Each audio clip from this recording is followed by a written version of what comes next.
ప్రభునందు ప్రియులైన మీకందరికీ యేసుక్రీస్తు ప్రభువారి నామములో శుభవందనాలు తెలియజేస్తూ ఉన్నాం. దైవజనులు బ్రదర్ భక్త సింగ్ గారి పరిచర్యలో నుండి దైవ మర్మములు మార్చి 28. ఆ అత్తరు బుడ్డి పగలగొట్టి ఆయన తల మీద పోసెను. మార్కు సువార్త 14వ అధ్యాయం 3వ వచనం. మార్కు 14వ అధ్యాయంలో 1 నుండి 9 వచనములలో ప్రభువైన యేసుక్రీస్తు బేతనేను 7వ పర్యాయము దర్శించుట చూచుచున్నాము.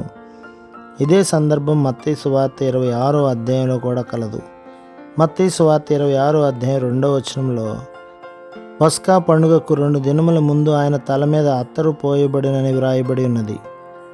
ఇచ్చట మన ప్రభువు తన శిష్యులతో తాను శ్రమ పొంది నిందింపబడి చంపబడి తిరిగి లేచు సమయం వచ్చి ఉన్నదని చెప్పెను. ఈ మాట ఆయన తన శిష్యులతో అనేకసార్లు చెప్పినను వారు ఆ మాటల అర్థమును గ్రహించకయు నమ్మకయు ఉండిరి.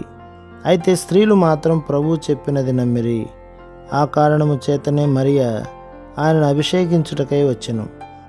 ఆయన భూస్థాపనకు ఆయనను సిద్ధపరచుటకు మాత్రమే ఆమె వచ్చెను. యోహాను సువార్త 12వ అధ్యాయం 7వ వచనం. ఏదో ఒక విధముగా ఆమె మనోనేత్రములు వెలిగించబడి ఉండెను.